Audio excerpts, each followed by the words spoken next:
দুর্নীতি দুর্নীতি দুর্নীতি সব জায়গায় হয়, মানে স্পিকার ঘুরে ফিরে সব দোষ রাজনীতিবিদের হয়।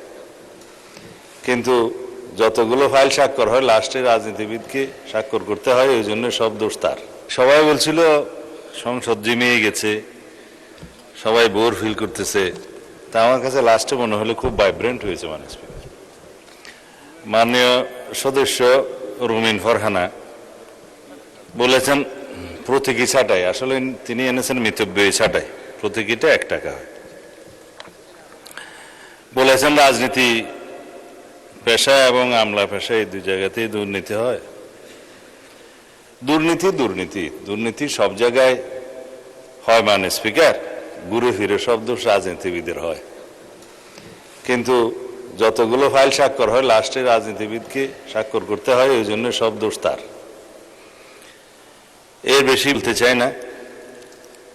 তিনি বলেছেন রূপপুরে বালিশ দুর্নীতি হয়েছে, পর্দার দুর্নীতি হয়েছে, সবকিছু মেগা প্রজেক্টের মেগা দুর্নীতি হয়েছে, ব্যাংক লুট হয়েছে।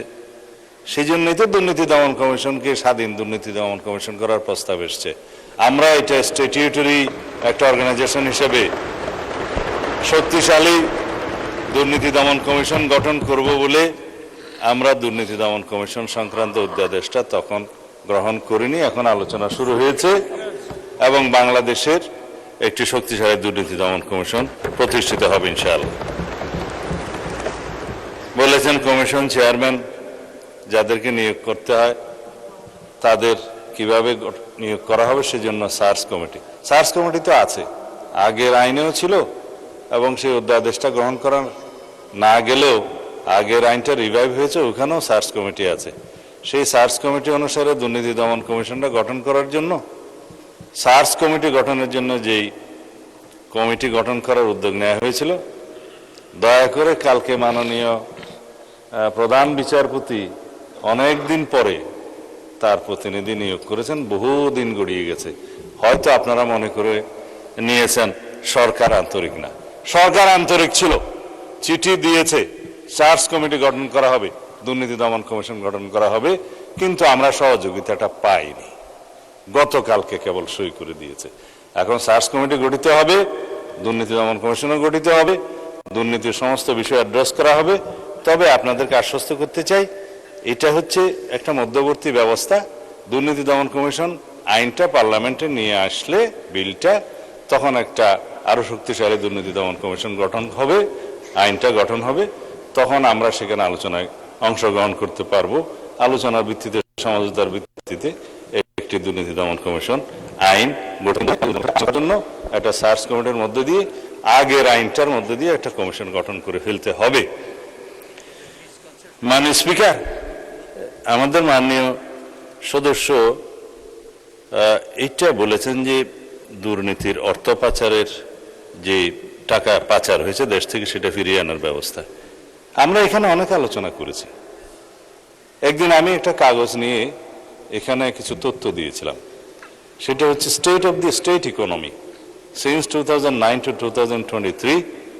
এটা হচ্ছে state of the Bangladesh economy, যেটা পাস্ট রেজিম ফেসিস্ট গভর্নমেন্টের সময় কি অবস্থায় ছিল তার উপর একটা হোয়াইট পেপার রেডি করা হয়েছিল, সেটা রিপোর্টটা পেশ করা হয়েছিল মাননীয় প্রধান উপদেষ্টা ইন্টারিম গভর্নমেন্টের কাছে।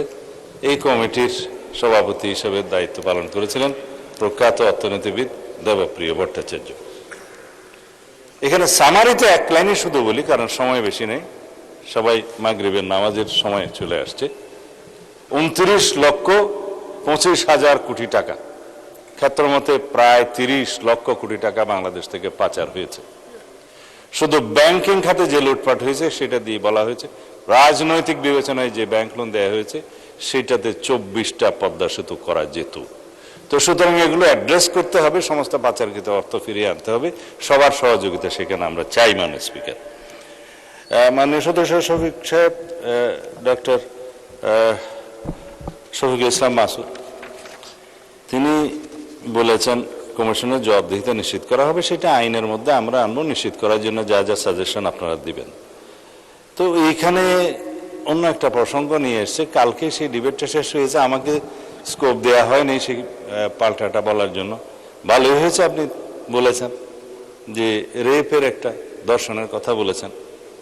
এটা মানে স্পিকার, আমাদের মাননীয় বিরোধী দলীয় নেতা জামায়াত ইসলামের সম্মানিত আমির সাহেব একটা স্ট্যাটাস দিয়ে বলেছিলেন জিশান নিখোঁজ হওয়ার 19 ঘন্টা পার হয়ে গেল, সরকার এখন উদ্ধার করতে পারেনি, কি করছে?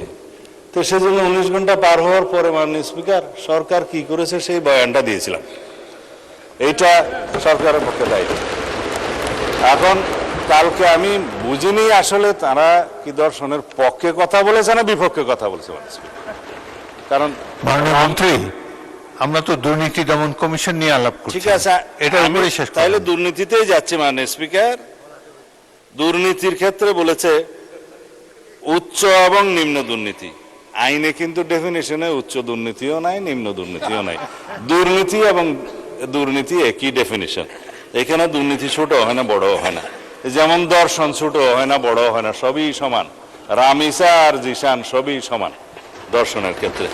মানে স্পিকার একটার বিচার চাইবে আর একটা চাইবে না, তা হয় না।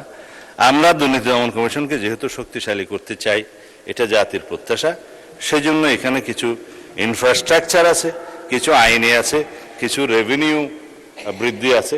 সব মিলিয়ে যে অর্থটা ব্যয় হয়ে গিয়েছে সেটা তো ইন্টারিম গভর্নমেন্টের সময় হয়ে গেছে, আগামীতে আরও হয়তো আসবে। সুতরাং এই ব্যাপারে ছাঁটাই প্রস্তাবগুলো নামঞ্জুর করার জন্য আমি আহ্বান জানাচ্ছি আপনাকে।